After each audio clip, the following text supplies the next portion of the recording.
La circoncision est mentionnée pour la première fois en Béréchit 17.9 à 14, lorsque Abram devient Abraham, qui reçut dans son cœur le souffle de Elohim. Techniquement, c'est l'ablation du prépuce du mâle. Cet acte est décrit en Béréchit 17.24.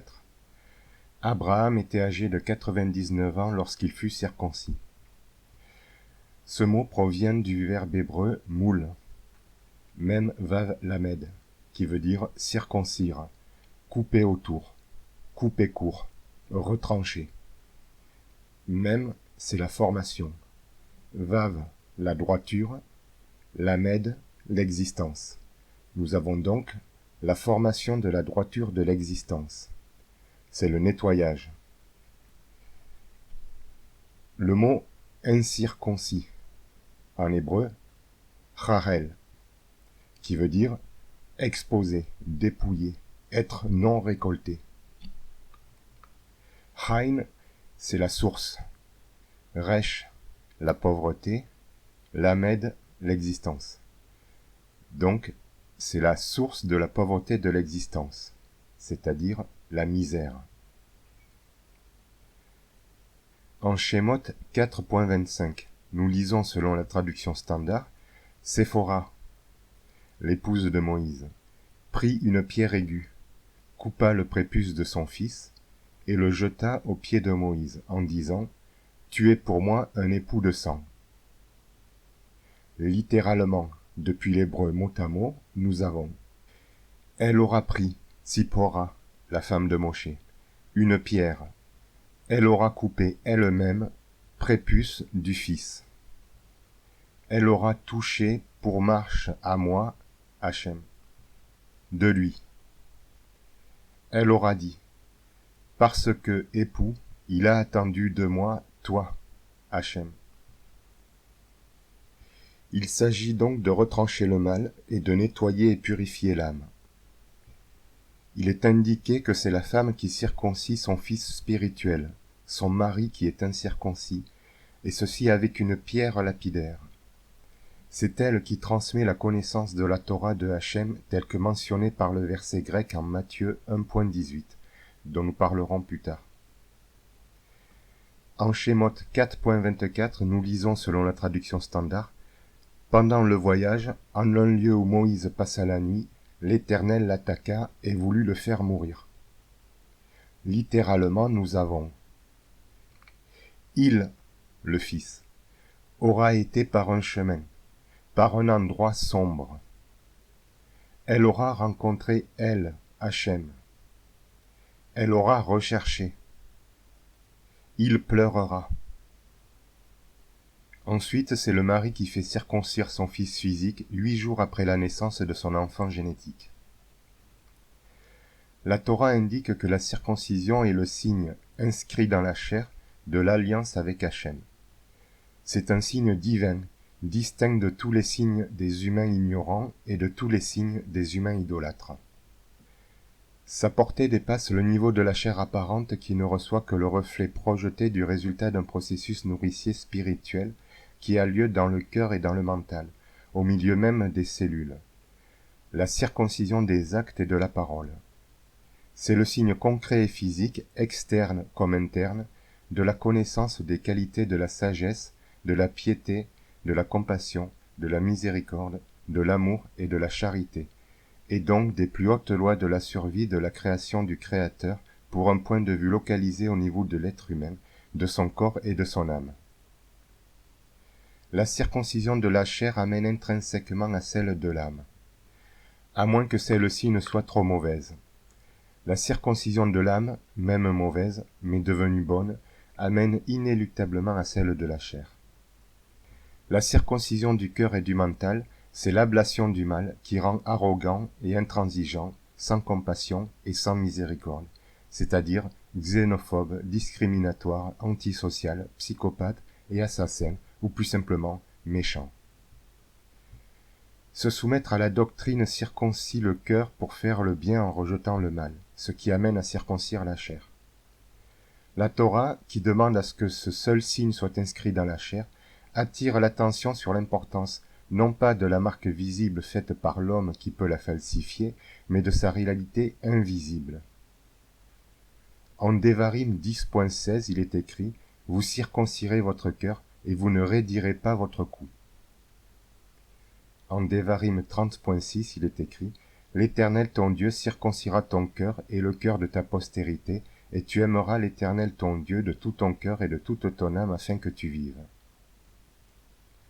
En Corinthiens 7.19, il est écrit « La circoncision n'est rien, et l'incirconcision n'est rien, mais l'observation des lois de Dieu est tout. » En Philippiens 3.11, il est écrit « Prenez garde aux chiens, prenez garde aux mauvais ouvriers, prenez garde aux faux circoncis. » En Matthieu 15, 18 et 19, il est écrit « Mais ce qui sort de la bouche vient du cœur, et c'est ce qui souille l'homme, car c'est du cœur que viennent les mauvaises pensées, les meurtres, les adultères, les impudicités, les vols, les faux témoignages et les calomnies. » En Ézéchiel 11.19 et 20, il est écrit « Je leur donnerai un même cœur, et je mettrai en vous un esprit nouveau. J'ôterai de leur corps de leur cœur de pierre, et je leur donnerai un cœur de chair, afin qu'ils suivent mes ordonnances, et qu'ils observent et pratiquent mes lois, et ils seront mon peuple, et je serai leur Dieu. » Le prépuce est un bout de chair similaire à un bout de pain levé, mou et moelleux, le chametz. L'alliance de la circoncision est fondamentalement liée à l'agneau pascal, au pain azime et aux herbes amères. La chair de l'agneau, kébès, où circulait le sang, est la force de la pureté. C'est le muscle, le mouvement, le souffle, c'est l'âme. Le pain sans levain, la matzah, c'est la vérité sans histoire et sans sornette. Ce sont les os, les articulations, la direction. C'est le corps. Les herbes amères sont le pluriel du mot maror, et cette racine verbale signifie changer, se disant d'une chose qui rend triste de l'injuste affliction et en colère de l'infâme oppression. Une lettrique de ce mot, composée des lettres mem, resh, resh, serait transformation du mental incarné. Le maror est ainsi un catalyseur qui transforme la pensée et la réflexion. Maror peut se lire même resh resh, c'est-à-dire service de la création. Ce mot provient de la racine même resh, qui signifie laisser tomber le faux ou abandonner le mensonge, et donc les choses et les habitudes mauvaises. La notion de désapprobation à la vue de la calamité et du crime, si on est bon, ou à la vue de la compassion et de bonté, si on est mauvais, se rapproche de la connaissance qu'apporte la consommation de l'agneau pascal avec du pain sans levain qui nourrit les organes et des herbes amères qui nourrissent les nerfs. La différence entre les mots chametz et matzah est que dans le premier il y a un chet, la créature, au début, et dans le deuxième il y a un et, le souffle. La racine même tzadé signifie obtenir un résultat, atteindre un but, et c'est en l'occurrence extraire le mal, et donc l'oppression de la créature qui fait que les choses vont mal. Tout comme avec l'étude, il y a un temps pour l'effervescence de la découverte et un temps pour la réflexion, et celui qui progresse rapidement le fait toujours avec hâte. La Torah précise entre autres choses que la consommation de l'agneau est réservée à ceux qui sont circoncis, de chair comme de cœur, et que toute la journée de Pessah, on ne doit pas sortir de chez soi. Car la sortie de Mitzraïm, et les choses comme le passage à travers les eaux et le voyage dans le désert, sont des phénomènes intérieurs et spirituels, et non pas extérieurs et matériels, au sens commun du terme, bien que la biochimie soit tout à fait physique, mais invisible. Alors ce n'est pas que les incirconcis n'aient pas le droit d'en manger, car ils peuvent manger de la viande, mais que seuls les circoncis ont la capacité de consommer cet aliment spirituel. Pourquoi celui qui mangera du pain au levain durant Pessah sera-t-il retranché? Parce qu'il sera happé par les idoles des faux cultes qui l'attireront dans l'ignorance servile des histoires mensongères, où l'ablation du mal est malheureusement confondue avec l'amputation du bien, car il y a absence de discernement. Les animaux ne pratiquent pas la circoncision. ils mangent, ils se reposent, ils travaillent, et parfois ils soignent de manière rudimentaire, et ils savent même un peu parler et cuisiner ou calculer, entre autres exemples. Mais aucun ne pratique volontairement un acte chirurgical non médical dans le but déterministe. En Béréchit 17.14, il est écrit « Un mâle incirconcis, qui n'aura pas été circoncis dans sa chair, sera exterminé du milieu de son peuple. Il aura rompu mon alliance. » Littéralement depuis l'hébreu mot à mot, il est écrit « Et incirconcis, un mâle qui ne circoncira pas sa chair, il sera considéré comme incirconcis. Elle circoncira l'âme, elle, à cause du peuple à moi et à elle, son alliance avec moi, elle a été rompue, séparée. » Il est indiqué que c'est le peuple qui est responsable de maintenir l'alliance, et donc de circoncire l'incirconcis. Incirconcis veut dire inutilisé. On peut noter que la circoncision de l'âme est considérée comme supérieure à celle de la chair et s'y substitue en cas de nécessité, car une fois l'âme circoncise, l'alliance est effective et réparée, même si la chair ne l'est pas encore, et cette réparation entraînera la circoncision de la descendance directe, génétique, ou indirecte, l'enseignement. Parce qu'Abraham a été circoncis dans son cœur grâce au souffle et, devenant ainsi Abraham dans sa chair, la Torah n'ordonne pas de refaire l'alliance, mais de circoncire tout mâle qui ne l'est pas. Le texte indique clairement que c'est l'Éternel qui a circoncis Abraham et que l'injonction donnée fut de circoncire la chair de sa descendance et les mâles de sa maison, lui-même ayant été circoncis, devenu Abraham. Couper son prépuce était inutile puisque le sectionner a pour but d'obtenir la circoncision de l'âme. L'idéal est donc que la chair soit circoncise au temps du 8e jour de vie après la naissance, car sinon c'est le peuple qui doit fournir le travail aboutissant à la circoncision de l'âme, afin de réparer ce qui a été rompu par le peuple à cause des actes mauvais du peuple et de la transgression des lois par le peuple, et pas seulement des parents. Le deuxième fils, Isaac, et les suivants sont circoncis, mais pas Ismaël, parce que si effectuée avant ou après l'âge de 8 jours, la circoncision de la chair n'est pas valide pour l'alliance. Elle ne provoquera pas une facilitation de la circoncision du cœur, et elle obligera les serviteurs de Hachem à l'effectuer afin que le prêtre, qui ne peut pas l'être, le devienne. Tous les fils mâles d'Israël circoncis sont par définition des prêtres, en devenir. Les lois sur ce sujet, qui relèvent du cœur de la doctrine, sont plus ou moins complexes selon le statut du Kohen, ou du Kohen Gadol, c'est-à-dire un lévite descendant de la lignée d'Aaron chargé, comme tout Israélite, de transmettre et d'enseigner la Torah.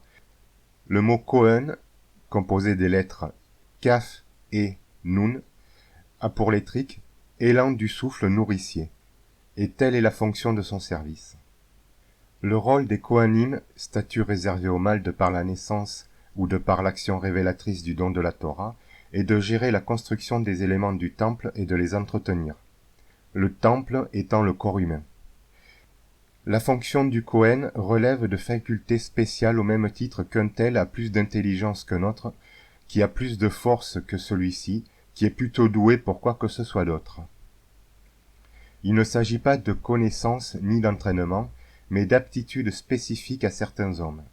Ainsi, lorsqu'il est écrit qu'un Kohen doit faire ceci, c'est qu'il en a la possibilité, et que s'il ne le fait pas, c'est comme s'il perdait son temps et qu'il dépérissait. De même, lorsqu'il est écrit qu'il ne peut pas faire quelque chose, c'est parce qu'il n'en a pas la faculté, ou que s'il fait cette chose, alors il en sera blessé d'avoir fait ce pourquoi il n'est pas fait et n'en retirera pas de bénéfice. Pareillement, qui n'est pas Kohen et voudrait accomplir un commandement réservé au Kohen n'obtiendra aucun résultat et pourra éventuellement se nuire. Il est écrit en Vaïkra 21.9, dans la traduction classique, « Si la fille d'un sacrificateur se déshonore en se prostituant, elle déshonore son père. Elle sera brûlée au feu. » Littéralement depuis l'hébreu mot à mot, nous avons « Et une fille d'un homme adulte, qui est un Kohen, lorsqu'elle sera blessée à cause de infidélité, c'est-à-dire l'affliction de la trahison, de son père, c'est-à-dire chez qui elle vit, c'est-à-dire qu'il ne l'aime pas et se comporte mal avec elle, voire la maltraite. Elle, tu la libéreras, c'est-à-dire en lui donnant un bon homme pour mari afin qu'elle quitte son père. Avec du feu, de Shaha. Elle sera en feu, c'est-à-dire embrasée, amoureuse. Le mot infidélité, qui a aussi le sens de fornication inapplicable à la structure de ce verset, possède le sens d'abandon, car Zain Nun Tav veut dire abandonner. Et comme l'absence du vav dans le verset est là pour indiquer que l'abandon est la rupture de la communication, cet abandon provient de l'infidélité, de la trahison. Plus précisément, il est dans le contexte question ici de l'infidélité à la doctrine de la Torah. Comme ce Cohen est méchant alors qu'il connaît la Torah, il a fait son choix. On ne peut rien pour lui. Tenter de le raisonner est pure perte de temps qui causerait des ennuis. Parce que finalement, que veulent généralement les pères pour leurs filles, sinon des gars comme eux? Des gars qui conçoivent les choses du monde plus ou moins de la même manière. Concernant la notion de ne pas raidir son cou, elle fait référence à briser la nuque. Briser la nuque, ça veut dire dompter le mental. Les mots hébreux traduits par nuque, Chain Resh P, et génis, Chain Gimel Lamed E, désignent le mental et la jeune femme, le mental obtus et récalcitrant de la jeune femme insoumise. Briser la nuque de la génisse, c'est briser ou renverser le mental de la jeune femme têtue. Il en est de même pour le jeune homme, le jeune taureau. Il est écrit en Shemot 13.13 « Tu rachèteras avec un agneau tout premier-né de l'âne, et si tu ne le rachètes pas, tu lui briseras la nuque. Tu rachèteras aussi tout premier-né de l'homme parmi tes fils. » Racheter, ça veut dire libérer par l'éducation. Briser, ça veut dire lapider, ça veut dire parler, ça veut dire éduquer. En Shemot 34.20, il est écrit « Tu rachèteras avec un agneau le premier-né de l'âne, et si tu ne le rachètes pas, tu lui briseras la nuque.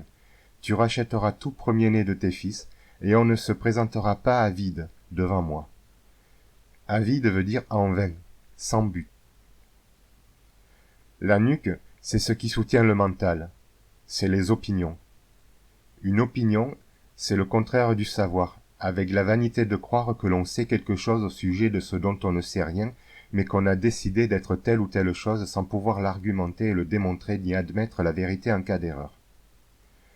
Un peuple à la nuque raide, mentionné en Shemot 32.9, c'est un peuple orgueilleux et arrogant qui ne veut rien savoir et qui pratique les crimes et les injustices.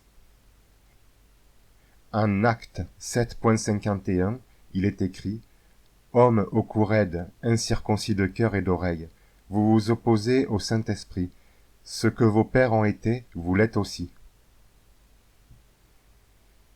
Donc, briser les illusions et les opinions arbitraires du faux mental est le but de la lapidation, sans détériorer les cieux du mental et la terre du corps, pour révéler le vrai mental, la personnalité fondamentale, en modifiant et en corrigeant les données, sans toucher au logiciel et encore moins à l'ordinateur, grâce aux interactions de l'action du verbe. C'est-à-dire qu'il n'est pas question de toucher au corps, ni de blesser.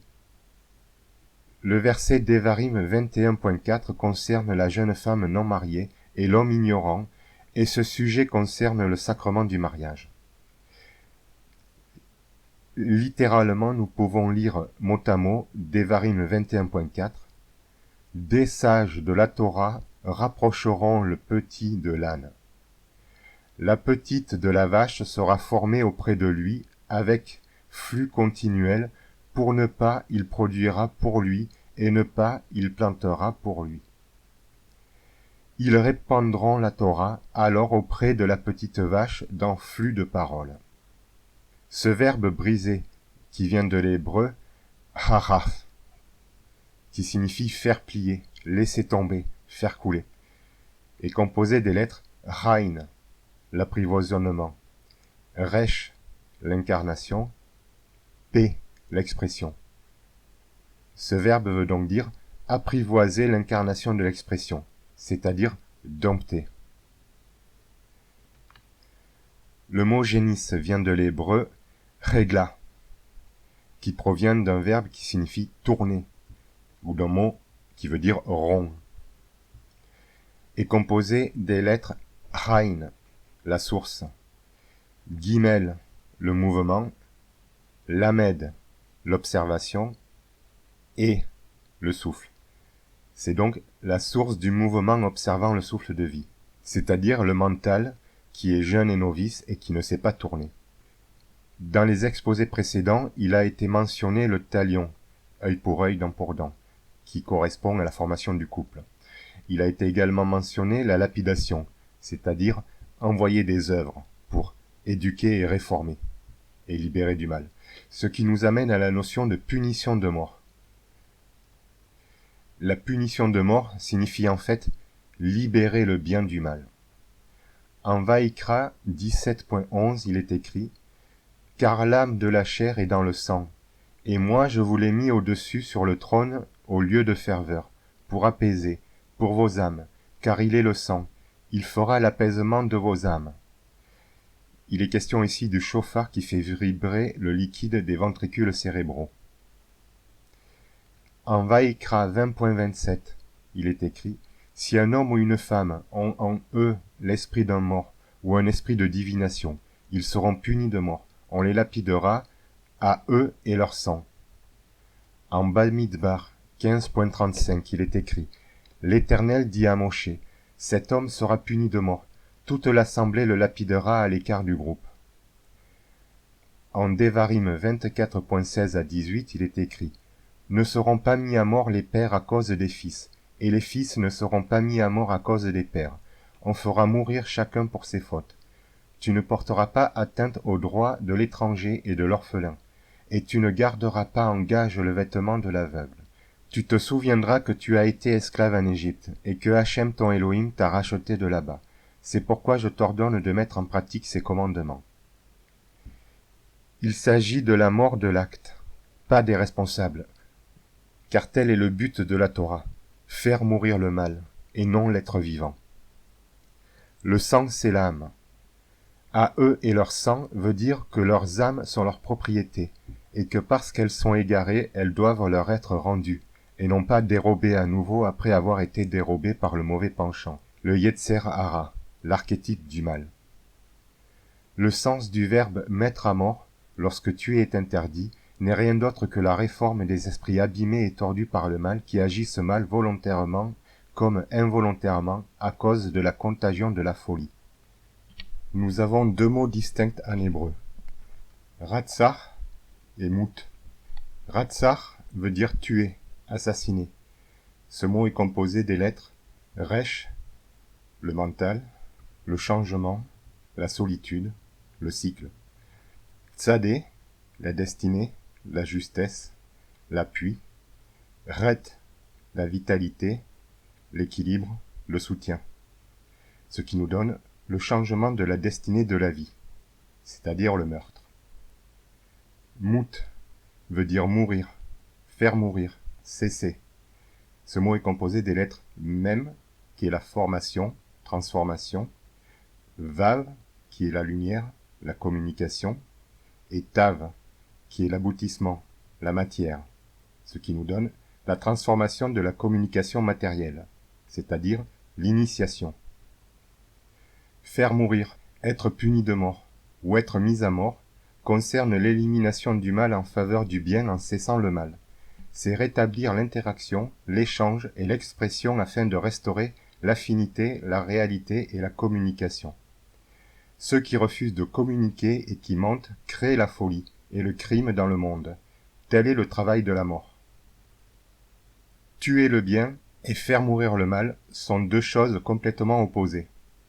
En Shemot 20.13, il est écrit « Tu ne tueras pas ». En Bamidbar 35.19, il est écrit « Le vengeur du sang, lui, fera mourir le meurtrier. Quand il le rencontrera, lui le mettra à mort. » Dans le premier cas, le verbe « ratsar » composé des lettres Resh, Tzadé, Chet, c'est tuer la vie. Chet, Yud, dont le Chet, placé au début de ce mot, est placé à la fin du verbe tuer pour marquer la mise au terme de la vie, le meurtre. Le bien étant la vie, c'est tuer le bien, et le Resh étant celui du mal, Ra. Tuer le bien et la vie, ce qui manque au mal, c'est mal. Dans le second cas, Mout, composé de Mem, Vav, Tav, c'est mettre à mort le mal qui est le mécanisme meurtrier, et non l'être lui-même qui a causé l'acte. Car le Tav est celui du bien, Tov, et le mal étant la mort, et comme la mort et faire mourir ont la même racine hébraïque, pour montrer que c'est le mal qu'il faut mettre à mort, puisque le Tav, en fin du verbe, indique que mettre un terme au bien, c'est mal. Alors faire mourir le mal, ce qui manque au bien, c'est bien. Ce verbe est à la fin du verset Bereshit 3.3 pour désigner la finalité de l'ingestion du fruit de l'arbre de la connaissance du bien et du mal. Et bien qu'Adam et Hava aient consommé le fruit, ils n'en sont pas morts d'une mort physique. Ils sont morts à l'ignorance, trop vite, car ils ne sont pas prêts, car ils ne sont pas instruits. L'interdiction n'est pas parce que le fruit serait mauvais, car il est bon, mais parce que le fruit est une portion de l'arbre. Il ne faut pas le séparer, c'est-à-dire tendre la main et manger de l'arbre de vie, c'est-à-dire agir dans le but de prendre la vie d'autrui grâce à la connaissance. Ainsi il est écrit, littéralement, « Mais du fruit, de l'arbre qui est comme séparant le jardin, il a dit, Elohim, ne pas, elle, puis ils mangeront quelques portions de lui, de l'arbre, parce que ne pas elle, puis il, faire du mal à lui, de peur que elle, puis il, mourrait. » Le rôle de la Torah est la réparation de cette séparation grâce au bien rendu à l'arbre. La peur que Adam et Ève mangent du fruit de l'arbre de la connaissance du bien et du mal provient du fait qu'il est préférable de faire le bien sans avoir la nécessité de faire mourir le mal, ce qui est du travail supplémentaire et fastidieux, mais vital. Parce qu'on devient ce qu'on mange, et parce que la mort à l'ignorance implique la libération, ce qui oblige à la responsabilité de la connaissance, et donc le choix d'agir bien malgré les fautes, malgré les intentions, et malgré le mal. Pour ne pas tuer, mais faire mourir le mal et réveiller le bien. On pourrait croire que tuer enlèverait le mal, mais ce serait en même temps enlever le bien, ce qui est mal. Assassiner n'enlève pas le mal, ça l'augmente. Blesser volontairement, c'est commencer à tuer, et c'est interdit, mais il y en a toujours pour croire qu'ils en ont le droit, sans avoir le droit de rendre des comptes devant une instance judiciaire qu'ils croient être. La Torah stipule en toute logique que lorsque quelqu'un adulte cause la mort de quelqu'un d'autre, en cas d'accident, lorsqu'il ne se querellait pas, et qu'il n'a pas voulu cela, il est innocent, tout comme les enfants sont tous innocents par définition. Ainsi, la peine capitale de mort physique est donc non seulement interdite, même en cas d'acte volontaire, mais l'exécuter ou demander à qui que ce soit de l'accomplir par délégation sournoise, c'est enfreindre toute la Torah et la vie, car l'être humain ne peut jamais être certain de la culpabilité au sein de la piste de la contagion du mal. Ce qu'on appelle la pureté, c'est l'indépendance à la matière. Être pur, c'est utiliser la matière.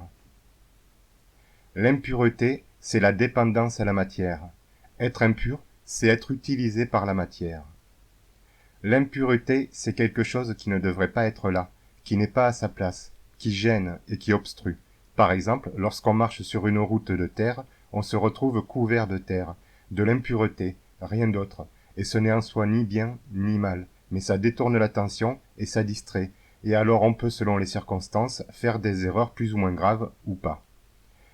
La pureté, c'est faire attention et enlever autant les impuretés extérieures que les déchets cellulaires internes grâce à l'usage du jeûne, des plantes médicinales et de la pensée juste, honnête et bienveillante dès qu'on les remarque, par quelque sens de perception que ce soit, ou dès qu'on en est informé. C'est par exemple la conséquence de se laver avec de l'eau et du savon. Le mot pur se dit en hébreu taor, tête, même, aleph, qui donne le mot tahara, tête, même, resh, et, qui veut dire propre, adapté. Taor, tête, même, aleph, c'est le refuge du souffle incarné, c'est-à-dire distant avec la matière. Tamé, tête, même, aleph, veut dire impur, impureté. Il donne le mot touma, tête même aleph et, ce qui est sale, inadapté.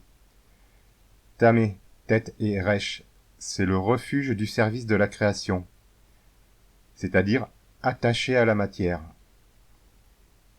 Ce qui est pur réceptionne la lumière sans entrave, alors que ce qui est impur nécessite du travail afin de le rendre propre pour que l'obstruction ne bloque plus la lumière et l'énergie, tout comme une fenêtre sale doit être nettoyée. Ces deux mots, qui concernent la spiritualité, commencent par la lettre tête, afin de montrer que ces deux choses sont finalement les deux aspects de la beauté. La pureté, ce qui est adapté, résulte du souffle activant le mental, et resh, qui crée une harmonie électromagnétique. L'impureté nécessite la transformation de l'espace, même aleph, qui est en état de disharmonie, de dissonance et de désaccord. C'est seulement et uniquement cela la sainteté, la kedusha, et c'est important et vital pour le corps organique comme pour l'esprit ou le mental. Ainsi, tout comme les bulles de savon nettoient le corps, l'effervescence du souffle nettoie l'esprit, et en aucun cas cela ne présume de la bonté ou de la malveillance. En Vaikra 15, le chapitre décrit les lois de cause à effet et les choses à faire au sujet des flux non voulus émis par l'homme en cas d'éjaculation involontaire, et par la femme en cas de menstruation. Tel est le sens de la pureté et de l'impureté, l'effet de l'organisation volontaire des choses ou de leur survenue involontaire. Il est écrit en Vaikra 15.2 à 3, « Parlez aux enfants d'Israël et dites-leur, tout homme, Ish, c'est un homme adulte, pas un adolescent, qui est donc marié ou qui a été marié, et donc qui a eu des relations quel que soit son âge depuis la puberté. Tout homme qui a une perte séminale involontaire est par là même impur. C'est à cause de sa gonorrhée, incontrôlée et involontaire, qu'il est impur. Que sa chair laisse couler son flux ou qu'elle le retienne, il est impur. La Torah précise qu'il est impur pendant 7 jours. Concernant la femme, nous avons les versets qui commencent en Vaikra 15.19. La traduction standard est la suivante. La femme qui aura un flux de sang dans sa chair, restera 7 jours dans son impureté, quiconque la touchera sera impur jusqu'au soir. Littéralement, depuis l'hébreu mot à mot, nous avons « Et lorsqu'une femme mariée, qui elle produira écoulement du sang, il se produira du sang dans son corps à elle. » Il est question ici de production organique, ni de blessure, ni de saignement de la peau. Donc, lorsqu'il se produira du sang pendant 7 jours, c'est la durée de la production interne. Elle produira pour indiquer impureté à elle, c'est-à-dire depuis l'apparition du flux jusqu'après sa fin. L'écoulement est pour indiquer la présence de ces ondes de retranchement ou hormones. Et tout objet qu'elle a touché, à cause du chaos, sera impur jusqu'au soir. Le chaos, c'est un chaos électromagnétique, le chaos du champ vital. Au verset 20, la traduction standard est la suivante. Tout lit sur lequel elle couchera pendant son impureté sera impur, et tout objet sur lequel elle s'assiera sera impur. Littéralement, nous avons « Et tout objet également, elle s'allongera sur lui, à cause de l'impureté à elle, il sera impur.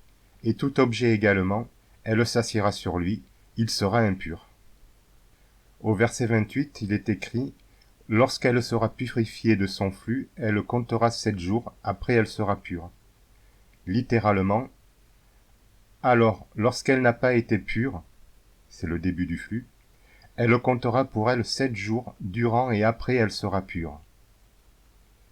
Le verset 29, le 8e jour, elle prendra 2 tourterelles et 2 jeunes pigeons, et elle les apportera au sacrificateur à l'entrée de la tente d'assignation. Littéralement depuis l'hébreu mot à mot, nous avons « Alors pendant jour, le 8e, elle prendra pour elle, pour se fortifier, et pas seulement pour le plaisir. Succession de désirs, double. Enfant, lui et elle, de l'amour à elle, qui a formé le couple. Elle s'offrira, c'est-à-dire à son initiative. Ils ont consenti, mutuellement. Ceci parce que le serviteur de Dieu, allant vers ouverture, il a éclairé couple. Le but de la Torah de Hachem de Elohim est d'instruire sur le sujet et sur les éléments de la survie optimale dans tous les domaines de la vie, par la réduction du mental et par l'accroissement du bien. Il est demandé de choisir le bien et de vivre parmi les vivants, et non parmi ceux qui fabriquent la mort. Il est écrit en Devarim 30.15, « Vois, je mets aujourd'hui devant toi la vie, et le bien, la mort, et le mal. » Le mot « vie » qui est employé dans le verset hébreu est en fait un pluriel, et il signifie les vivants. Le bien étant ce qui fait vivre.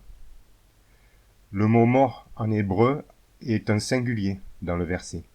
Concernant le mal, c'est la fin prématurée de la vie dont la durée est fixée par la fusion des gamètes. À cette fin, il faut rejeter le mensonge de ce qui est faux et qui font que les gens agissent de manière incorrecte, inadaptée, inefficace et nuisible. C'est-à-dire les idoles, qui ne sont que des canulars symboliques que les gens aiment et entretiennent par ignorance, par faiblesse ou par convoitise.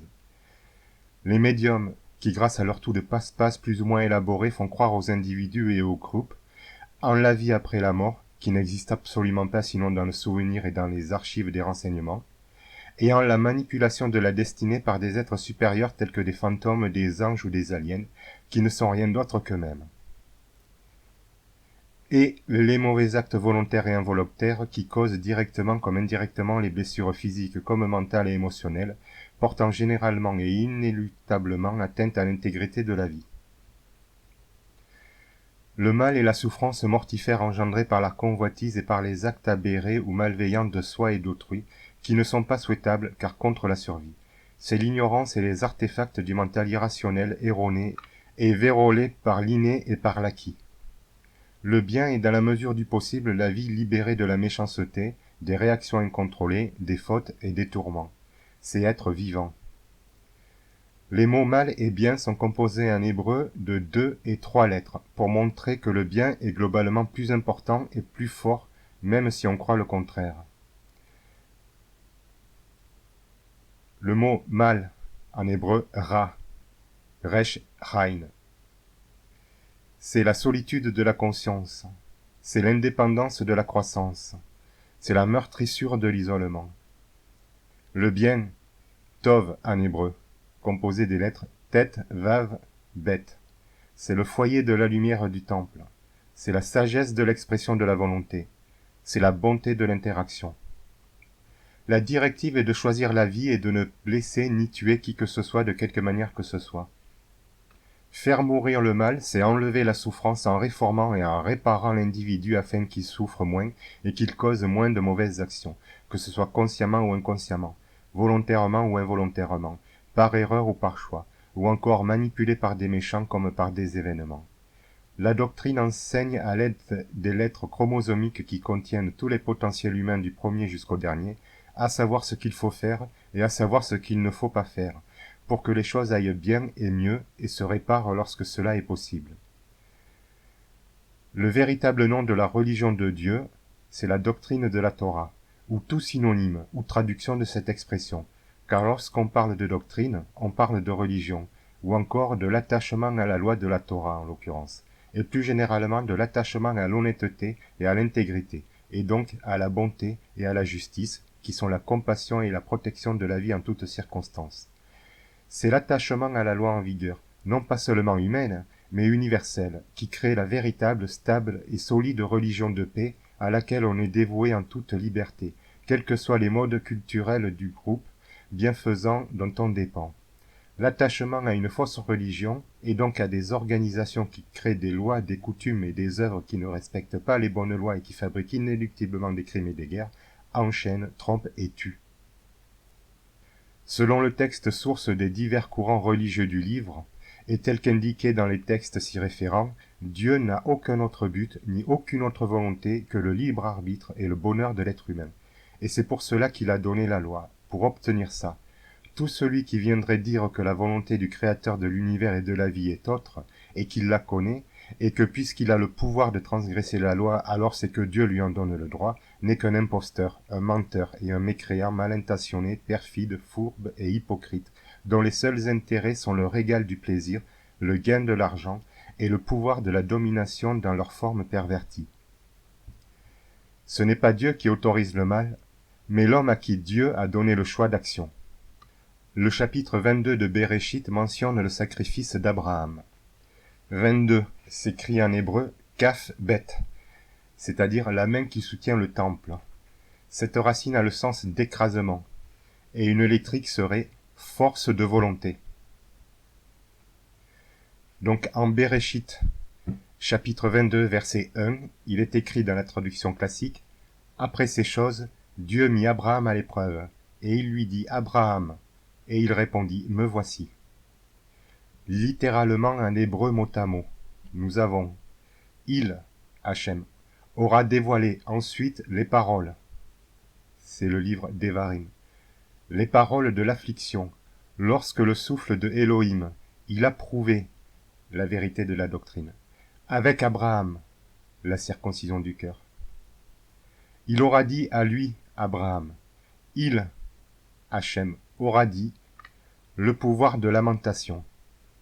Il s'agit de la lamentation vis-à-vis de la désolation engendrée par le mal dans le monde des humains et dans notre monde personnel. La traduction classique du verset 2 est la suivante. Dieu dit, prends ton fils, ton unique, celui que tu aimes, Isaac, va-t'en au pays de Moria, et là offre-le en holocauste sur l'une des montagnes que je te dirai. Littéralement nous avons. Il aura dit, offre maintenant ton enfant à toi, ton unique à toi, c'est-à-dire le premier, que tu as aimé, ton Yitzhak. Il vient, toi aussi viens vers la terre de Moria. Il aura été élevé en cet endroit, lorsqu'il a élevé, parce qu'il a unifié les montagnes, comme il a dit à moi, Moshe, et à toi, l'exalté. Les montagnes en hébreu signifient les choses qui engendrent. Le mot Yitzhak signifie celui qui est joyeux, et une électrique serait germe de l'élan vital illuminé, ou impulsion de la destinée honnête et sage. Cela fait référence à la règle numéro 31 du Sefer Shelomo, les proverbes de Salomon. Le mot Moria signifie montrer, enseigner, instruire, élever Ya, et une électrique serait formation de l'unité du mental libéré par le souffle, ou origine de la communication du cycle du germe du souffle. C'est l'archétype du groupe social formé par ceux qui offrent leurs œuvres en affliction au nom de l'éternel Hachem, Yud et Vav E. Rashi a dit que c'est le lieu où Israël a reçu un enseignement des prophètes. On nomme Amoraïm ceux qui parlent de la Torah, qui l'expliquent et qui la traduisent dans une langue d'époque, ce qui inclut les choses telles que la Mishnah, le Talmud et le Shulchan Aruch. La deuxième et unique mention de ce mot dans la Torah est en Chronique 3.1, en référence à la règle 31.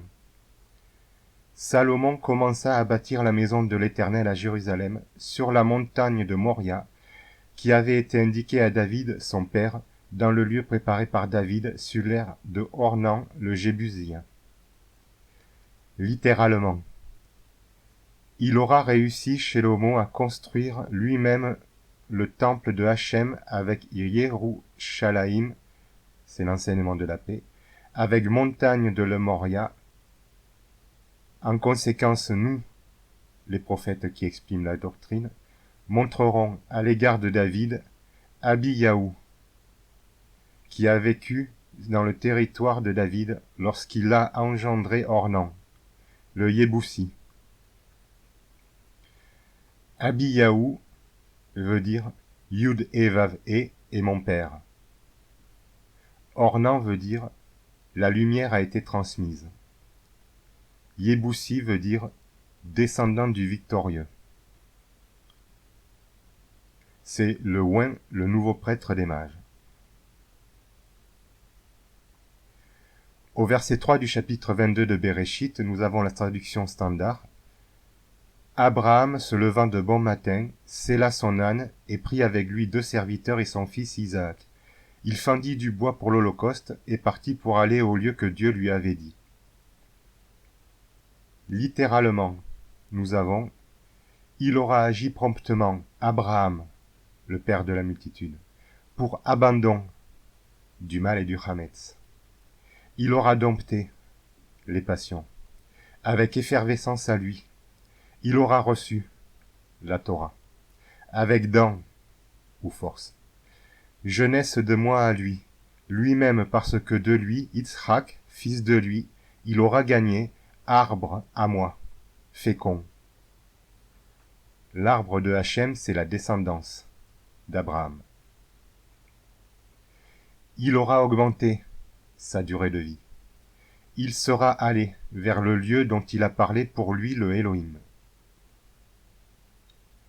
Au verset 4, il est écrit « Le troisième jour, Abraham, levant les yeux, vit le lieu de loin. » Littéralement, nous avons « À cause du temps, de l'aide à moi, il aura souffert Abraham avec les yeux, c'est-à-dire avec l'étude. Il aura vu lui-même le lieu lointain. » C'est Israël. La souffrance des yeux en question et le fait d'étudier des livres, cela cause une accommodation plus que lorsqu'on regarde au loin.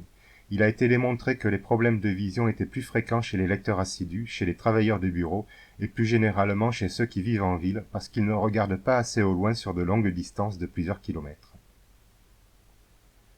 Au verset 5, il est écrit « Et Abraham dit à ses serviteurs, restez ici avec l'âne, moi et le jeune homme, nous irons jusque-là pour adorer, nous reviendrons auprès de vous. » Littéralement, nous avons « Il aura dit Abraham à cause de jeunesse de moi à lui.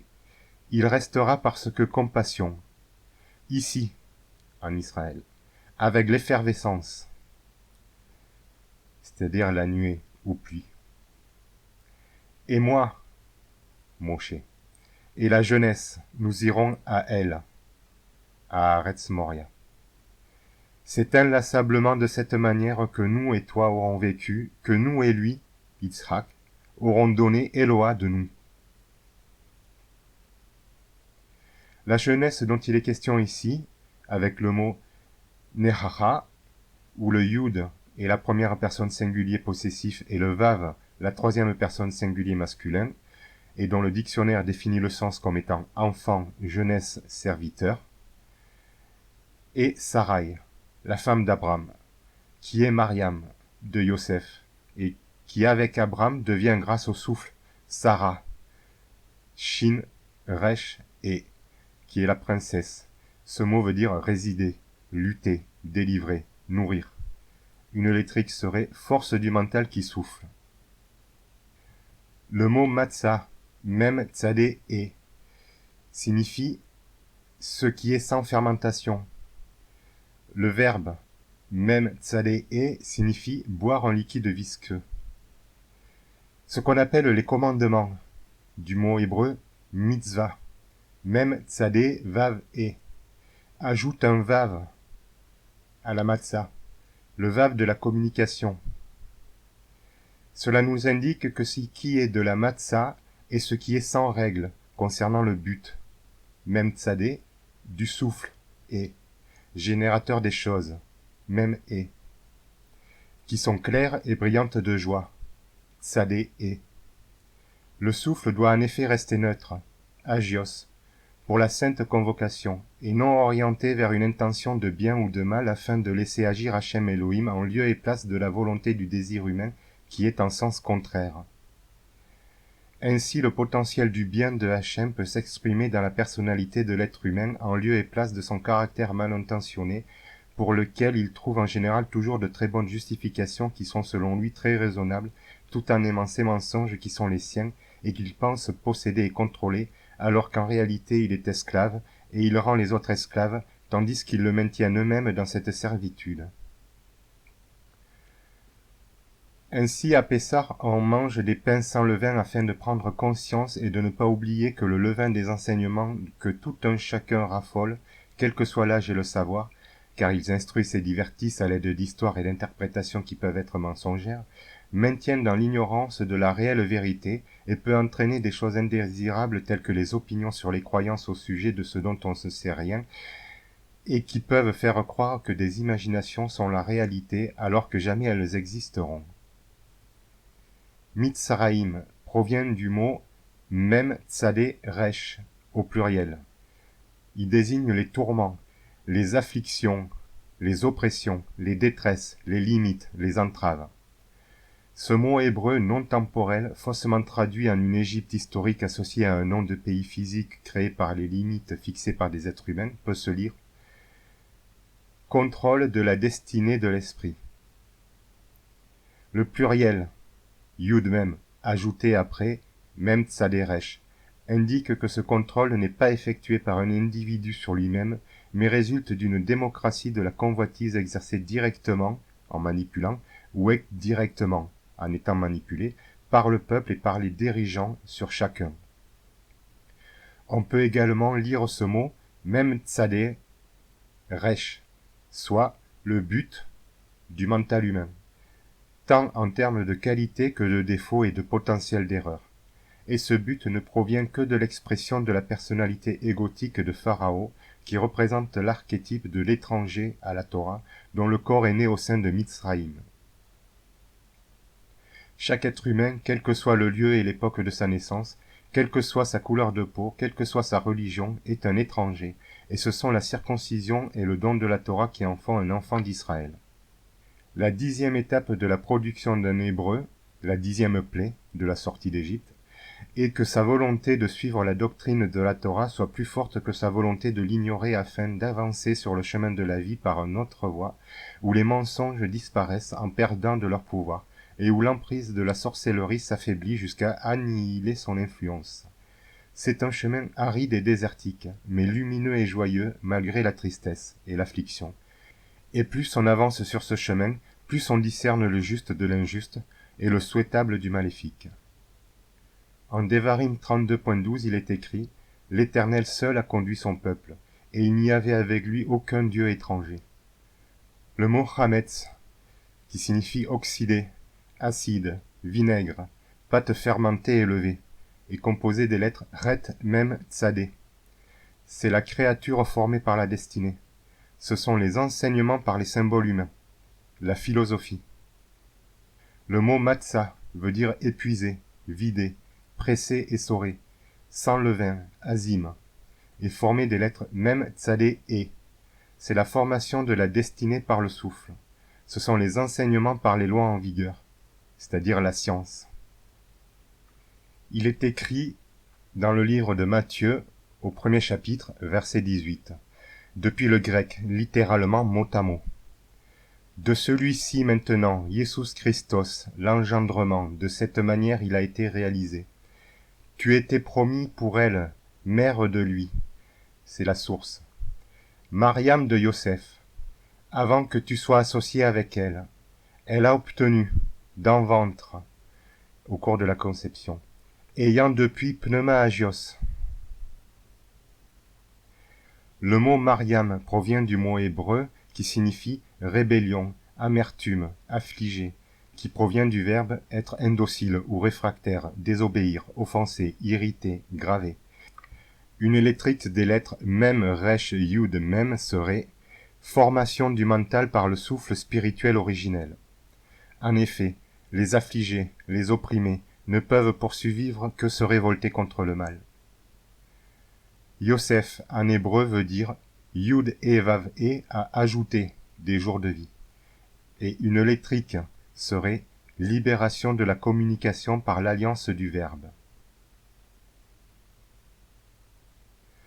Le verset 19 indique, toujours littéralement, Yosef cependant, l'homme brave, lui vertueux étant, alors je ne souhaite pas, elle tu déshonores. Il a désiré ignorant. Tu libères, elle. Il s'agit de libérer de l'ignorance, des lois de l'engendrement corporel, tout comme les petits-enfants sont ignorants des lois qui les ont créés. Au verset 20, toujours littéralement. Par conséquent, cependant ça, nous avons considéré. Vois, messager ayant autorité en méditation, j'ai révélé ça en enseignant, Yosef, fils de David. Ne pas t'alarmer, ne pas prendre peur, ne pas être effrayé. J'ai associé Mariam, elle, femme à toi, ça parce que dans elle nous avons engendré à partir de Pneuma. Elle est Agios. Au verset 21. Elle mettra au monde aussi un fils, et tu l'appelleras du nom, lui, Yessus, lui-même. Parce qu'il sauvera, lui, les gens, lui, de leurs fautes, lui. Au verset 22. Cette chose et tout, nous avons causé l'existence, de sorte qu'elle fût complète. Ça nous avons fait par cela, ayant autorité grâce aux prophètes, offrant la Torah. Et les versets suivants indiquent de même. Vois, la jeune fille célibataire d'un ventre elle aura, et elle mettra au monde un fils, et ils appelleront du nom lui Emmanuel, qui interprète avec nous le Théos. Tu réveilleras. Ce mot veut dire soulever, faire vibrer. Tu réveilleras aussi le Yosef de la torpeur spirituelle. Nous avons fait ainsi, ou nous avons préparé ainsi. Nous avons organisé ça, ou nous avons offert ça. Le messager ayant autorité, c'est-à-dire Yosef. Et nous avons associé elle, femme de lui. Et nous l'avons pas fait connaître, elle, jusqu'à ce qu'elle mette au monde lui, fils de elle, le premier-né. Et nous l'avons appelé du nom, lui, Yessus. Lorsqu'Abraham est sauvé par la main puissante de Hachem, et que Moshe a traversé le désert, Yehoshua, fils de Nun, entre en Israël. Au verset 18, il est indiqué, toujours littéralement, « Et il venait parler, les Yessus », c'est un pluriel, dans le texte grec. « Nous parlons nous-mêmes, j'enseigne ». Le je, c'est celui qui écrit l'évangile. « Il a été donné à moi toute autorité dans le ciel et dans le monde. Allez donc enseigner en tout temps les étrangers, immergeant eux dans le nom du Père, c'est-à-dire dans le flot des paroles de Torah, et le Fils, c'est-à-dire dans le savoir sur Jésus Christos, et dans le Hagios Pneuma, c'est-à-dire dans le flot du souffle de Elohim. Instruisez eux, observez en tout temps ce que j'ai ordonné à vous. Alors vois, moi avec vous j'existe tous les jours jusqu'à la fin du monde. Amen. Rabbi Moshe Haïm Lutzato indique dans Dahat Tevunot que la méconnaissance et le déni du schéma Israël comprend Israël, Yud Evav et notre Elohim, Yud Evav est unique, provoque 5 grands modes de pensée. Premièrement, l'idolâtrie. Il s'agit d'une part de ceux qui imaginent qu'un Dieu séparé de la création et possédant une volonté propre ignore les actions des humains, et d'autre part ceux qui imaginent que ce Dieu délègue à des divinités l'accomplissement de cette volonté afin de contrôler le monde des humains.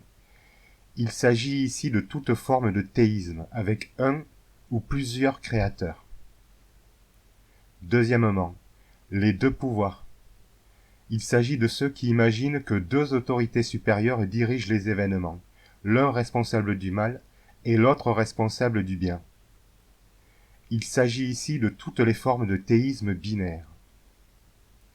Troisièmement, la nature. Il s'agit de ceux qui imaginent que les affaires du monde suivent les lois de la nature créées par un créateur qui est distinct de ces choses elles-mêmes, et qui n'est pas ce qui dirige les mécanismes, les causes et les effets des phénomènes. Il s'agit ici de l'athéisme d'aucun créateur. Quatrièmement, le rejet d'Israël. Il s'agit des étrangers à la Torah qui imaginent que parce qu'Israël a fauté en abandonnant la connaissance de ce qui dirige l'univers et la vie, qu'ils ne savent pas ou ne comprennent pas, alors il n'y a pas de survie possible pour eux-mêmes avec l'aide de ce Dieu. Il s'agit du résultat des modes précédents lorsqu'on les rejette, qu'on a quelques notions vraies et fausses au sujet de la religion, qu'on ne connaît pas Hachem Elohim et qu'on ne veut rien savoir à ce sujet. Cinquièmement, la rébellion d'Israël. Il s'agit d'une part de ceux qui reçoivent la Torah mais qui ne la comprennent pas et qui décident de la rejeter, jusqu'à parfois imaginer qu'il serait bien de la transgresser afin de provoquer la colère d'un faux concept associé à la notion de Dieu, et d'autre part ceux qui, après la réception, décident de se renforcer par la magie et la sorcellerie, ainsi que par la connaissance, non connue pour être erronée, au sujet d'êtres surnaturels, prodiguant des services. Il s'agit ici d'une absence de Emouna.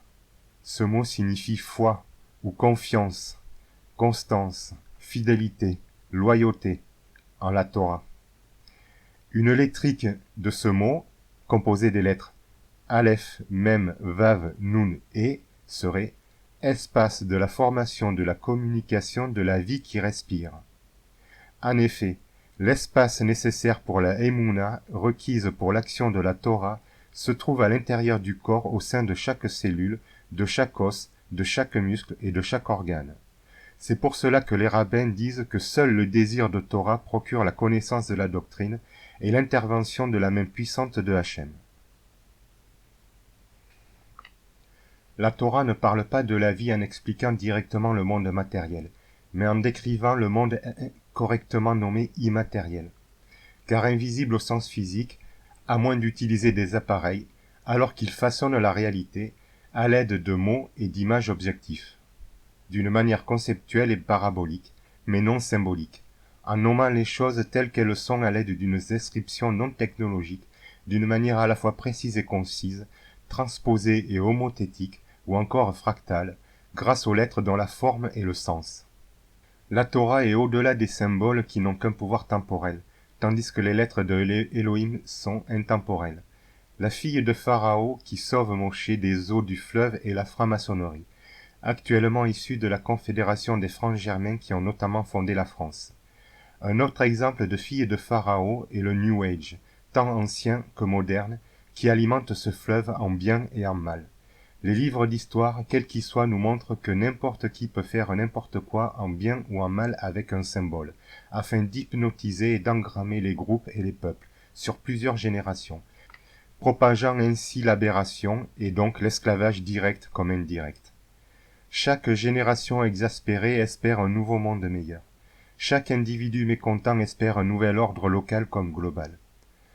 Le symbolisme est une invention humaine pour représenter les modulations et les variances de la réalité et de l'imaginaire. Tout symbole, tout mythe et toute histoire est un piège pour le mental, que ce soit pour le magistère comme pour le peuple. Les symboles sont issus de Mitzraïm où règne l'esclavage de l'ignorance. La sortie de Mitzraïm a lieu lorsque ses habitants se libèrent des signes, et le seul moyen paradoxal pour réaliser cela est de connaître les illustrations. Consommer du parasime sans levain ou hostie est associé à l'effet du chevalier Rose-Croix issu du 18e grade franc-maçon du rite écossais ancien et accepté. C'est le symbolisme du pélican qui nourrit ses petits avec le sang de ses souffrances placées sous la couronne spirituelle de la royauté du cœur. La couronne symbolise la force de volonté qui est la faculté d'exercer un libre choix grâce à la logique. Le compas symbolise la maîtrise des désirs grâce à la volonté. La rose symbolise l'amour soumis à la volonté. La croix symbolise le pain de l'esprit, ou ce qui nourrit la pensée, et le vin de l'âme, ou ce qui étanche l'émotion, qui sont ainsi harmonisés dans l'effort. Les petits sont les élèves, les disciples, les serviteurs et les ennemis. La vibration azurée de la respiration christique Sha'a fait sortir de l'esclavage grâce à l'activation de la force nerveuse via la moelle épinière, et grâce à la circulation de la puissance sanguine via l'artère pulmonaire, ce qui aligne le champ vital humain de haut en bas pour revenir au sommet du crâne, formant ainsi un euphorique dont le centre est un vortex électromagnétique au point de croisement thymique qui approvisionne les organes. Le mot grec thymos signifie âme. L'organisation médicale moderne affirme que cet organe est mystérieux, que son rôle est inconnu, à l'exception de la maturation des cellules immunitaires, et qu'il dégénère après la puberté. L'agneau pascal égorgé à Pessah, est âgé d'1 an car il correspond à l'année qui vient de s'écouler et après laquelle on effectue un nouveau saut par-dessus la maison de Pessah. Le récit de la scène indique que le corps, la force nerveuse qui anime le corps, est comme du pain qui se mange, et que le sang, la force corporelle qui est animée, est comme du vin qui se boit. Le symbolisme de la croix représente les éléments suivants. La verticale, c'est le flux nerveux de la moelle épinière. L'horizontale, c'est le flux sanguin de l'artère pulmonaire. C'est le blanc et le rouge de l'alchimie. C'est le pain et le vin de l'Eucharistie. C'est le corps et le sang du Christ. Le croisé, c'est le cœur. L'épée, c'est l'âme de la parole et de la plume du Verbe. Le sacrifice, c'est respirer et vivre. Le Graal, la crèche, c'est les entrailles. L'âne et le taureau, c'est le foie et la rate. La coupe du Graal, c'est le bassin du diaphragme. Le livre écrit en dedans et en dehors est la molécule de l'ADN. La naissance de Jésus est celle de la nouvelle conscience. Le souffle de Elohim allume la lumière dans l'âme. La notion de sang pur a été dénaturée au fil des âges. L'expression Saint Graal proviendrait de sang réal en médiéval, soit sang réal. Réal étant une forme du mot régal. On obtient sang royal. Ce sang est considéré comme spécial et il relève d'une disposition à la science royale. Le terme sanskrit Arya, d'où provient le mot arien, signifie noble, maître, dévoué, fidèle, attentionné, qui sert avec loyauté, au sens de élu et de dirigeant, c'est-à-dire de clergé en termes de sélection, d'instruction et de fonction. Cela n'a rien à voir avec la race ou la nationalité, mais avec la faculté, avec l'éducation, avec une formation et avec un emploi dédié à servir le bien-être et l'évolution du groupe, du peuple et de l'espèce. Cela a donc à voir avec la survie. C'est comme avec l'expression djihadiste, qui en arabe ne veut pas du tout dire terroriste. Ce mot signifie celui qui fait un effort avec abnégation pour s'améliorer et pour combattre le mal en étudiant les lois en vigueur de la bienveillance, de la compassion, de la justice, de la réparation. Ceci afin d'agir de manière correcte et efficace.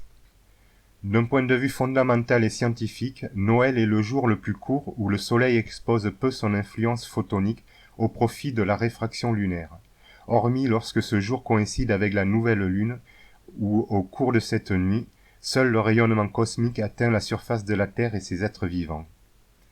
Le mot Noël provient du grec Néos Hélios, désignant le nouveau soleil. Il peut être rapproché des termes nordiques Jol ou Yule, provenant du proto-germanique Yevla ou Yeka, ayant un sens de joie et d'allégresse. Le personnage imaginaire et idolâtre du Père Noël serait une évolution de Santa Claus et du lutin Nis, ainsi que d'Odin. Odin est un mot scandinave signifiant non pas Dieu par altération du sens, mais poète, chanteur, parolier, écrivain, scribe. Le mot Odin signifie causer l'effervescence. Ce sont les mauvais scribes qui fabriquent les idoles et qui les entretiennent.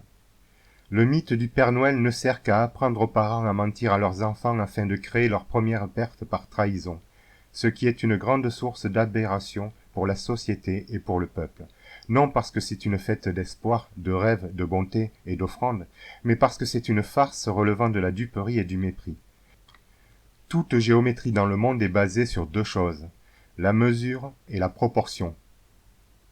Ce n'est pas la mesure qui est divine du point de vue de la création, c'est la proportion, car absolue et dénuée d'unité de mesure, c'est-à-dire dénuée de relativité. C'est d'ailleurs la proportion géométrique et spirituelle qui attire les hommes et les femmes, et qui est le secret de l'art, et non pas la mesure de ces choses qui est source de discorde et de désaccord. La symétrie de l'angle et la portée du vecteur est la clé. Le cercle, c'est la hauteur de la pyramide, c'est le ciel. Le triangle est la face de la pyramide, c'est l'homme. Le carré est la base de la pyramide, c'est la terre.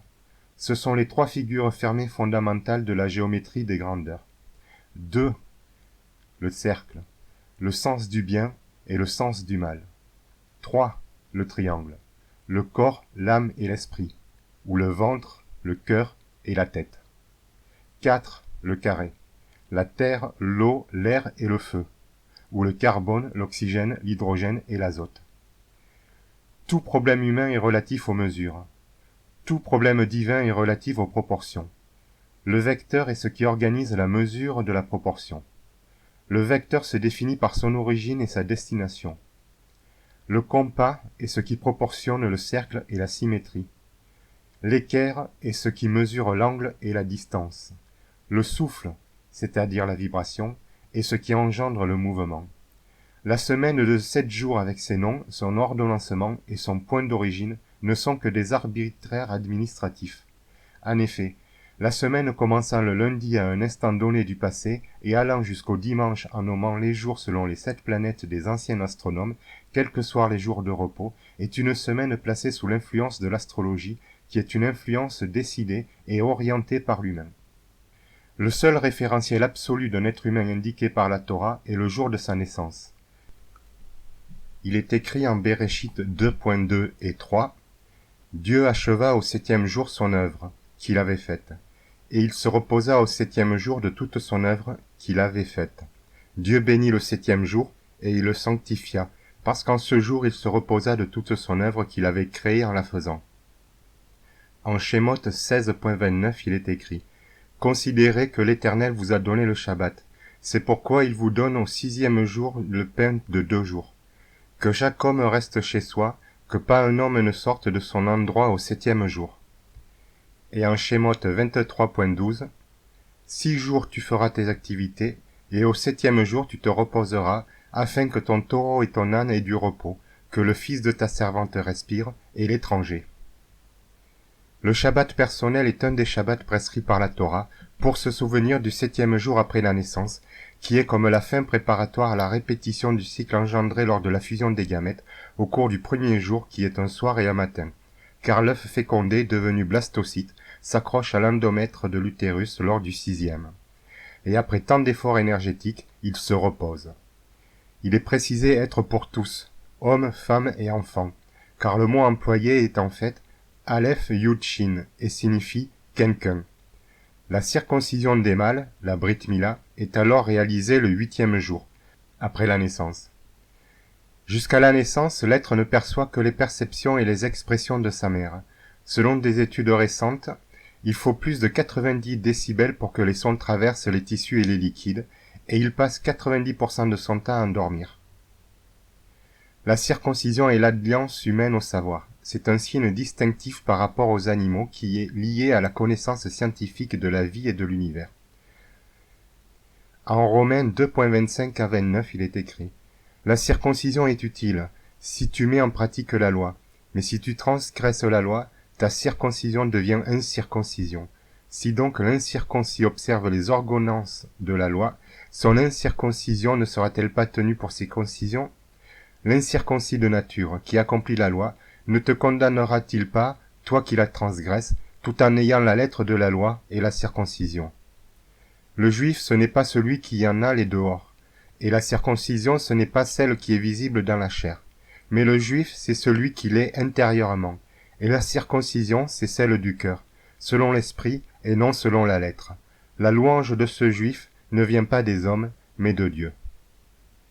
Il est ainsi demandé à l'homme de ne pas sortir ce jour-là, le jour du Shabbat, de ne pas sortir de la maison de briques, comme de cellules, y compris téléphoner, surfer sur Internet ou écrire un courrier à quelqu'un du dehors.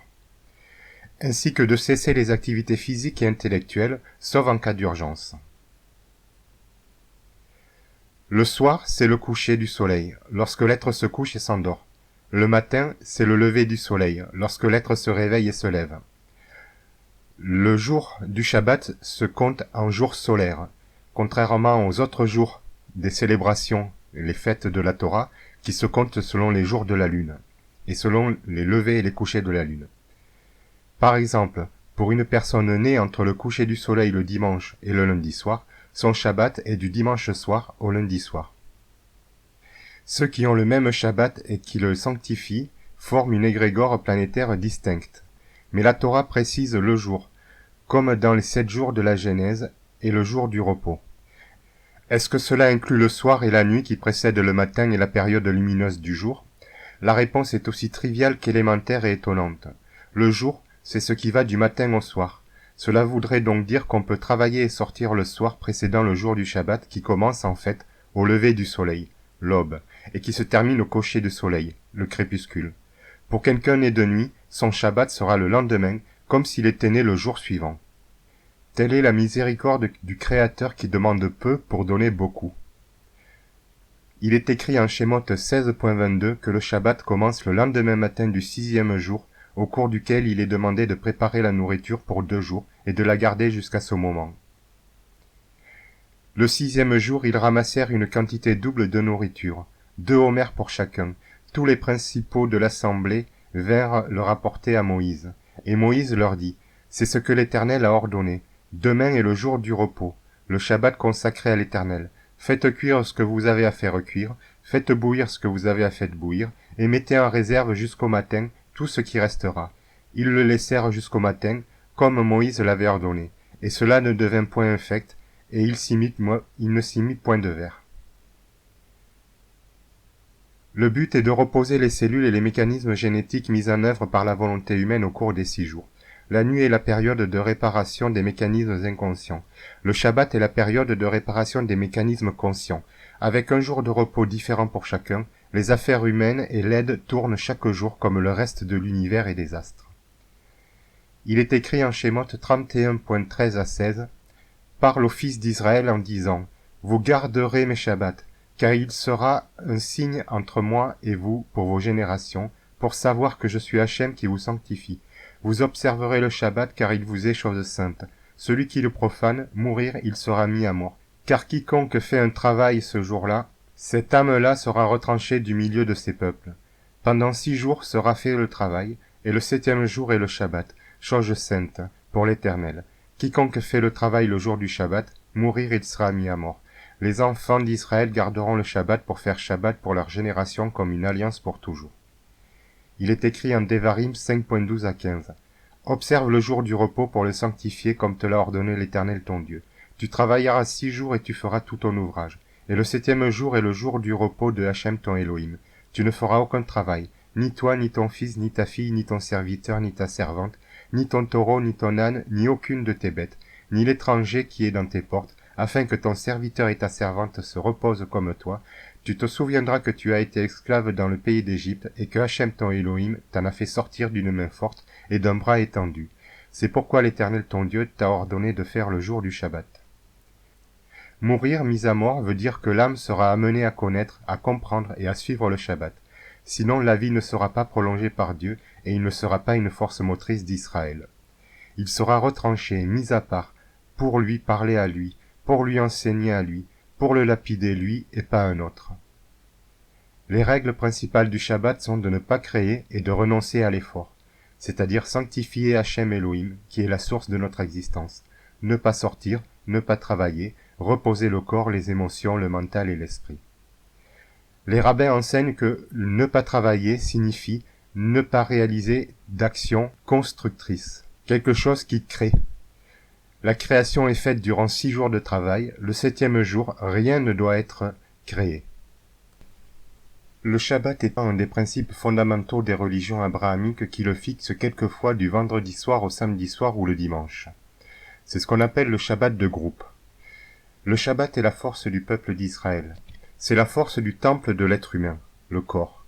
C'est la force du temple du groupe et du lieu de célébration, nommé synagogue, église, mosquée, temple, minyan, quorum, groupe de prière ou autre, couramment situé au sein d'un bâtiment car c'est pratique, ça protège des intempéries et c'est un point de concentration statique qui est ainsi créé et entretenu.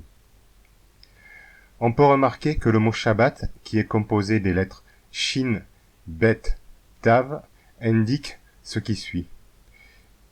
Shin, c'est l'avant-dernière lettre de l'alphabet. Bet est la deuxième, et Tav est la dernière. La somme est 300 plus 2 plus 400, égale 702. 7 plus 0 plus 2 égale 9, soit la lettre Tet, qui signifie le bouclier et la beauté, le refuge, le foyer, la puissance et l'immortalité. 7 est la valeur du quart du cycle lunaire. C'est le nombre de couleurs de l'arc-en-ciel, le nombre de notes de la gamme diatonique, le nombre de chakras. C'est la valeur de la lettre Zayn, la nourriture, l'équilibre, le fils. Le Shabbat du couple est associé au Shabbat du groupe. D'après la Torah, une fille suit le Shabbat de son père, même une femme qui loge chez son père. Lorsqu'une femme se marie et va loger avec son mari, elle suit le Shabbat de son mari, tout comme son mari va suivre son cycle menstruel. L'allumage des bougies représente la sanctification du Shabbat et est généralement effectué par la femme, car c'est elle qui éveille l'amour, qui est le fondement du couple, et donc de la société, non en tant que charge, mais en tant que mérite. La bougie placée à gauche devant soi est celle du Kadesh, le sacré, le sanctifié, l'illumination, la fusion et l'union, le regard du seuil et le déroulement de la force vitale du foyer. Celle de droite est le Shabbat, la force vitale mise en mouvement, devenant puissance de la demeure, aboutissant à la fusion du couple homme-femme, les témoins et disciples qui vont par deux. Faire Shabbat le samedi ne prodigue pas tous les bienfaits du commandement, seulement une partie. Il ne semble pas y avoir d'indication dans la Torah que le Shabbat soit un jour calendaire commun, tandis que les indices amènent à déduire que ce jour est celui de la naissance, ainsi placé en rythme avec des cycles biologiques. Ainsi, si tout le monde fait Shabbat communautaire tel jour, il est nécessaire de respecter publiquement l'usage commun, et si on veut également faire Shabbat la veille du jour de naissance, alors c'est un mérite. Les symboles sont des représentations archétypales d'événements et de structures géométriques temporelles. Ce sont des codes qui sont comme quelque chose de réel ou d'imaginaire. Le symbolisme, notamment religieux et franc-maçonnique, correspond à de la structure statique figée dans le temps. Les symboles sont les éléments de la matière, de l'énergie, de l'espace et du temps qui forment l'univers sans mouvement et la vie sans animation. L'agencement des symboles forme un code d'exécution. C'est une instance de la fonction, c'est l'objet, c'est le temps immobile. Il n'y a rien de plus attractif que le mystère. Les symboles sont des mystères pour les non-initiés, tout comme il est un grand mystère mutuel dans le fait que le mâle et la femelle sont différents. Les fonctions sont des correspondances archétypales de phénomènes et de mécanismes arithmétiques intemporels. Ce sont des lois qui sont exactement quelque chose de réel ou d'imaginaire. Les alphabets sont une représentation de la fonction. Ce ne sont pas seulement des symboles. Les lettres sont les ordonnanceurs de l'impulsion et du mouvement qui organisent la structure. C'est la loi de la matière, de l'énergie, de l'espace et du temps qui met en mouvement l'univers et qui anime la vie. L'agencement de fonctions forme un programme logiciel. C'est une abstraction de la structure. C'est le type. C'est de l'intemporel déterminé. Les lettres contiennent la fonction du symbole. Les langages créés par Dieu sont les langages de la création, c'est-à-dire toute forme d'expression basée sur les codes génétiques et cellulaires. Par extension, on peut appeler langage divin ceux écrits et parlés par les humains qui correspondent à ces choses. Les langages créés par les humains sont les langages mis au point par leur volonté et qui sont indépendants du langage de la nature, même s'ils peuvent parfois correspondre partiellement à des mécanismes génétiques. Les hiéroglyphes qui se comptent par centaines ne sont pas des lettres, ce sont des symboles qui relèvent de l'art géométrique du concept structurel. C'est la section d'une fresque qui est une fonction dans laquelle sont incluses les sous-fonctions qui contiennent les symboles du code et des données. Les choses telles que la peinture murale et le papyrus sont un processus, c'est-à-dire un programme avec un sous-programme. Parler de formules serait trop réductif, mais permet de comprendre l'usage. Le mot grec thoth fait référence au mot égyptien djéouti, qui désigne l'archétype conceptuel de la source des scribes qui distingue la matzah du rametz. La lettre, c'est de l'espace. Le symbole, c'est de l'objet. Un espace contient des objets. Un objet occupe des espaces. La langue utilisée par la voix du chant est l'instrument de musique. La voix elle-même est la tonalité. Il existe deux types d'alphabets, interne et externe.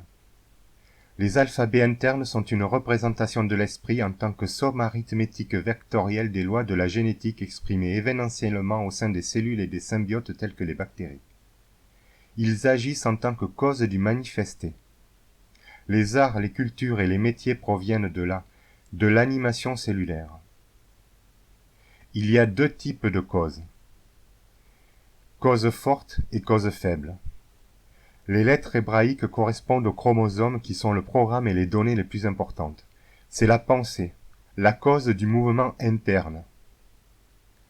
Les lettres sanskrites, ou phonèmes au nombre de 48, soit 3 voyelles et 35 consonnes, correspondent aux ARN qui sont des unités d'exécution d'instructions et des unités de codage protéique. L'alphabet arabe, composé d'une douzaine de formes calligraphiques fondamentales, correspond à certains mécanismes de contrôle de l'expression génétique effectués via des ARN dédiés. Il en est de même pour l'écriture hiératique, qui n'est pas vraiment une simplification des hiéroglyphes, puisqu'elle correspond à des mécanismes particuliers d'expression et de régulation agissant sur les ADN et sur les ARN. C'est l'émotion, l'effet du mouvement interne. L'écriture kabbalistique et le cunéiforme correspondent à des composants électroniques du mental génétique qui agissent géométriquement par l'intermédiaire de la perception visuelle cérébrale via l'œil. L'alphabet énochien, nommé également langue des anges ou ophanim, ce mot veut dire roue qui tourne sous la direction des archanges Raziel. Cet alphabet énochien correspond à l'activité vibratoire des membranes mitochondriales et plus particulièrement de leurs protéines. C'est l'effet intermédiaire de la pensée, le médiateur qui coordonne le mouvement. Les alphabets externes sont une représentation de la force vitale qui est en relation avec la manifestation corporelle de l'activité cellulaire, c'est-à-dire son écoulement extérieur au sein de l'univers, tels que les gestes et les flux visibles et invisibles. Ils agissent en tant qu'effet de la manifestation. Nous avons l'effet direct. Un exemple sont le latin, le grec et les sinogrammes qui correspondent à des mouvements corporels. C'est l'effort de l'effet de la cause, ou activité. Et l'effet indirect. Un exemple sont les runes nordiques qui correspondent à des concepts de la vie passée, présente et future, d'un être doué de conscience et de planification. C'est le résultat de l'effet de la cause, ou karma. Il est écrit en Vaikra 19.18 « Vous ne ferez pas d'incision dans votre chair pour un mort, et vous n'imprimerez pas de figure sur vous. Je suis l'Éternel. » Il est ainsi demandé de ne pas faire de marque sur le corps pour 2 raisons. D'une part, ce sont généralement des signes humains et non divins, et comme pour la numérologie humaine, peu importe ce qu'ils représentent, c'est l'humain qui décide de marquer la peau de ces signes. Et d'autre part, les marques faites à l'aide de substances sont d'une manière ou d'une autre nocives et toxiques pour l'organisme et pour le système nerveux. Donc si quelqu'un porte des tatouages ou encore des habits marqués, c'est son affaire et on ne doit pas en tenir compte. En Devarim 6.6 et 9, il est écrit « Et ces commandements que je te donne aujourd'hui seront dans ton cœur. Tu les inculqueras à tes enfants, et tu en parleras quand tu seras dans ta maison, quand tu iras en voyage, quand tu te coucheras et quand tu te lèveras. Tu les liras comme un signe sur tes mains, et ils seront comme un fronteau entre tes yeux. Tu les écriras sur les poteaux de ta maison et sur tes portes. » C'est ce qu'on nomme la Torah orale. Parler de la doctrine, la discuter, la questionner, l'investiguer, afin d'en connaître les sens qui sont les mitzvot, et de la transmettre.